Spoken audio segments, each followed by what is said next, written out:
ఈ మధ్య pan India సినిమాలు భాషతో సంబంధం లేకుండా అన్ని చోట్ల అదరగొడుతోంది.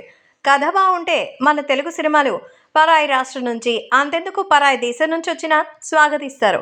అలా తాజాగా కాలీవుడ్ నుంచి వచ్చి మంచి టాక్‌లో ఉన్నటువంటి సినిమా 'రాయన్'. ధనుష్, రజనీకాంత్ అల్లుడిగా మనందరికీ తెలుసు. కానీ ఇప్పుడు ఇండివిడ్యువల్‌గా పేరు తెచ్చుకోవడానికి ధనుష్ కూడా బాగా కష్టపడుతున్నారు. ఇప్పుడు ధనుష్ స్వయంగా దర్శకత్వం వహించి మన ముందుకు తీసుకొస్తున్న సినిమా 'రాయన్'. సో ఈ సినిమా ఈరోజు గ్రాండ్‌గా రిలీజ్ అయింది. ధనుష్ కెరియర్‌లో 50థ్. ఈ మధ్య 50, 100 ఇలా ఒక అద్భుతమైనటువంటి మైల్‌స్టోన్ చేరుకున్నాక వాటికి చాలా కేర్ తీసుకుంటున్నారు. అందులోనూ 'రాయన్' ధనుష్ 50థ్ సినిమా కావడం, ఆయనే దర్శకత్వం వహించడం హైలైటు. సో ఈ సినిమాలో చాలామంది మెయిన్ ఆర్టిస్టులున్నారు. అసలు ఈ సినిమా హిట్టా? ఫట్టా? అసలు ఎలా ఉంది టాక్ చూద్దాం.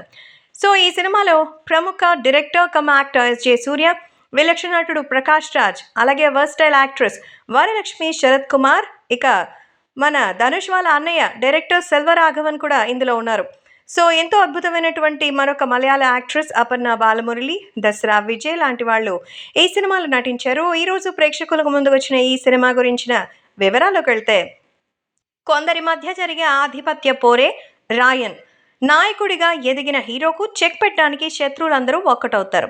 వీళ్ళందరినీ హీరో ఎలా ఎదిరించారు, తన నమ్మకాన్ని వాళ్ళకి హీరో ఎలా న్యాయం చేశారు, తను నమ్ముకున్నటువంటి వాళ్ళని ఎలా కాపాడుకున్నాడు అనేది మిగిలిన స్టోరీ.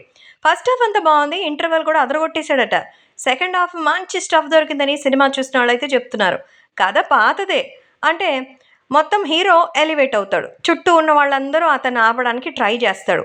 కాకపోతే వాడిని ఆపే క్రమంలో ఇండివిజువల్గా పోతే కుదరదని అందరూ కలిసి ఒక్కసారిగా వెళ్తారు. కానీ మనకు అక్కడ ఉన్నది హీరో కదా, తుక్కు కింద కొడతాడు. ఇది స్టోరీ. సో మనకి స్క్రీన్ ప్లేలో అయితే ధనుష్ నెరేషన్ చాలా జాగ్రత్తగా తీసుకున్నారు. అసలు యాక్టర్గానే కాదు, ధనుష్ డైరెక్టర్గా కూడా సూపర్ అని టాక్ వినపడుతోంది. రా అండ్ రస్టిక్లో ధనుష్ అయితే స్పెషల్గా చాలా అద్భుతంగా చేశారు. అసలు గుండు చేయించుకుని డీగ్లామర్ రోల్లో అసలు ప్రేక్షకుల్ని మెస్మరైజ్ చేశాడు. స్టోరీ బలంగా ఉండి డైరెక్షన్ గ్రిప్పింగ్ ఉంటే గ్లామర్ అస్సలు అవసరం లేదని ఈ సినిమా ప్రూవ్ చేసింది. ఇక విలన్గా ఎస్.జె. సూర్య మరోసారి తన క్యారెక్టర్కి ఫుల్గా ఆకట్టుకునేలా చేశారు. తన క్యారెక్టర్ని డిజైన్ చేసిన తీరు కూడా చాలా బాగుంది. ఇక మన తెలుగు అబ్బాయి సందీప్ కిషన్ ఈ సినిమాలో క్యారెక్టర్లో కనిపించారు. ధనుష్ సందీప్ కాంబినేషన్లో వచ్చే సీన్స్ కూడా చాలా బాగుంటాయట. సో కొంచెం ఇంపార్టెన్స్ ఉన్నటువంటి మిగతా మెయిన్ యాక్టర్స్కు కూడా వాళ్ళు తగిలిన రోల్సే ఇచ్చారు. ఇక రాయనికి second hero music already Rahman అని చెప్పుకున్నాం కదా. చాలా సంవత్సరాల తర్వాత మనకు ఆ range of A R Rahman music ఇందులో కనిపిస్తుంది.